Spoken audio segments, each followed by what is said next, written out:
Dear editor, this is the murderer of the two teenagers last Christmas at Lake Herman and the girl on the 4th of July. He gave himself a name. This is the police. We know you're in there. If there's anybody in there with you, send them out unharmed.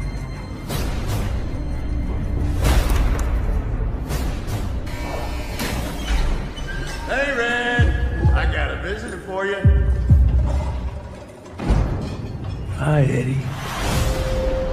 Out here, there is no good and there is no bad. To survive out here, you gotta out-monster the monster. Just having fun. What if I told you we can give you abilities most men only dream of?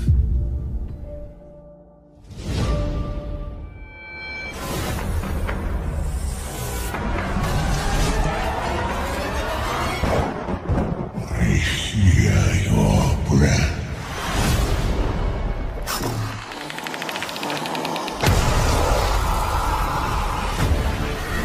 These weapons are crazy dangerous. We are Venom.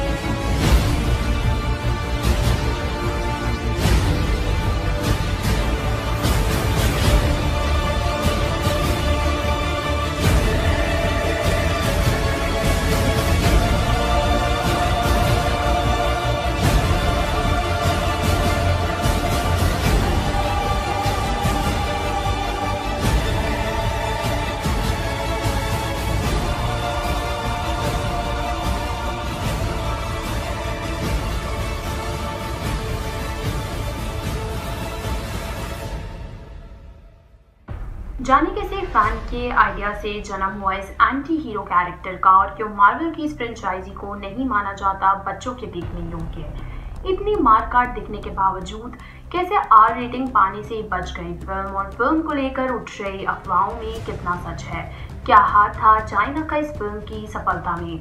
स्वागत है आप सभी का हमारे channel polygraph studios में। दोस्तों आज हम बात करने जा रहे हैं मार्वल का सबसे डार्क कैरेक्टर माने जाने वाले एंटी हीरो वेनम की अगली किस्त की। दोस्तों टॉम हार्डी एक बार फिर से नजर आएंगे अपने अग्रेसिव और जबरदस्त एक्शन भरे किरदार में।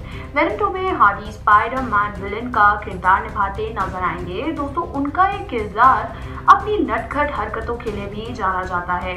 मिशेल विलियम्स टॉम की लव इंटरेस्ट का किरदार निभाती नजर आने वाली है। दोस्तों पिछली फिल्म के क्रेडिट सीन ने सबको ये सोचने पर मजबूर कर दिया था कि फिल्म की कहानी अब यहाँ से कैसे आगे बढ़ेगी, कौन जीतेगा ये जंग। अब तक उपलब्ध जानकारी के मुताबिक फिल्म के दूसरे पार्ट में कार्नेज और वेनम की जोरदार टक्कर देखने को मिलेगी।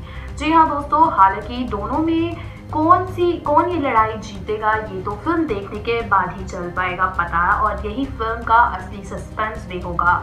हालांकि जैसे कि हमने आपको बताया कि कॉर्नेज यानी क्लीटस कैसिडी इस बार भी नेगेटिव रोल ही प्ले करेंगे, लेकिन दिलचस्प बात ये होगी कि फिल्म में उसका भी रोमांटिक एंगल दिखाया जाएगा। जी हाँ दोस्तों, किरदार का नाम श्रीक होगा और इसे नायोमी हैरिस प्ले करेंगी। जितनी इंटरेस्टिंग फिल्म की स्टोरी है उतनी ही इंटरेस्टिंग है इस कैरेक्टर के जन्म से जुड़ी स्टोरी। दरअसल 1982 में मार्वल ने अपने रीडर्स से एक न्यू आइडिया भेजने को कहा। तब रेडी शिलर नाम के एक व्यक्ति स्पाइडरमैन ने एक ब्लैक कॉस्ट्यूम जो कि अनस्टेबल मोलिफ्लिक्स बनी है ऐसे एक आइडिया की पेशकश की। मार्वल ने उन्हें उनके आइडिया के लिए $220 की मामूली राशि दी और इसके एक साल बाद ही ब्लैक कॉस्ट्यूम में स्पाइडरमैन दुनिया भर में छा गया।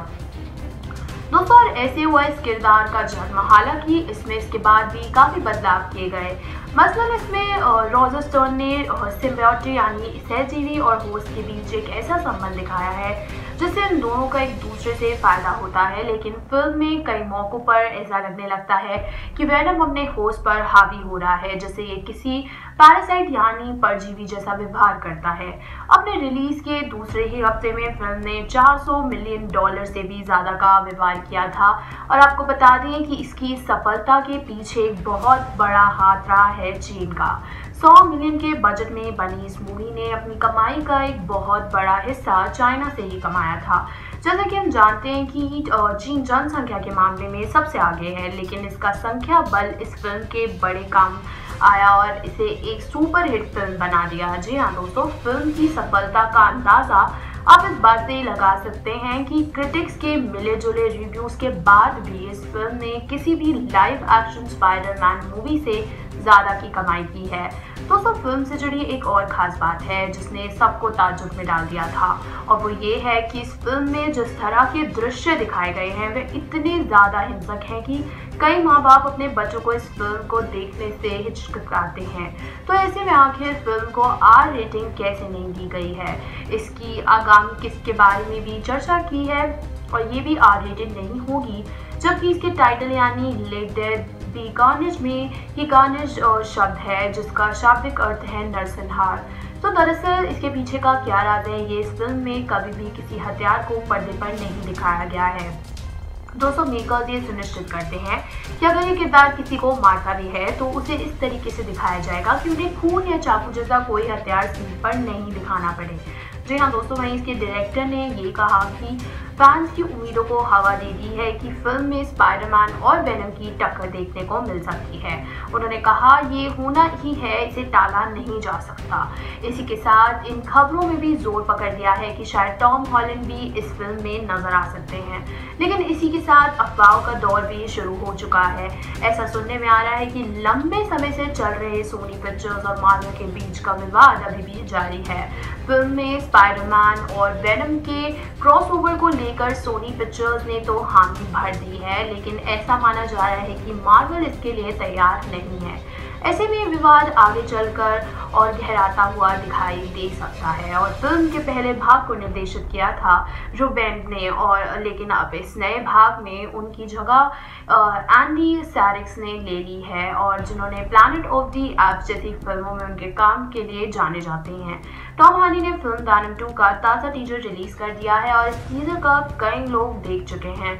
इस टीजर के साथ टॉम हार्डी ने फिल्म की रिलीज डेट की भी घोषणा कर दी है। टॉम हार्डी ने बताया कि ये फिल्म अब अगले साल यानी 25 जून 2021 को सिनेमाघरों में रिलीज होती नजर आएगी। मिली हुई जानकारी के मुताबिक टॉम हार्डी ने कोरोना वायरस के चलते फिल्म की रिलीज डेट आगे कर दी है।